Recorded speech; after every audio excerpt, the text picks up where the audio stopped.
How to turn off suggested reels on Instagram.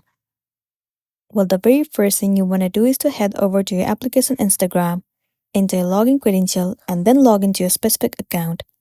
Once you have been logged in, head over to your profile at the bottom right, and then click on this three horizontal line at the top right corner of the screen. Now, inside the section of How You See Instagram, head over to your activity, scroll all the way down to the bottom, and you'll get to see the option of Recent Searches. Move into it. You will be able to see all the username that you have searched before. What you want to do is tap on Clear All at the top right corner, and then once again click on Clear All. Once done, it should change your algorithm of Reels. If not, head over to the settings of a device.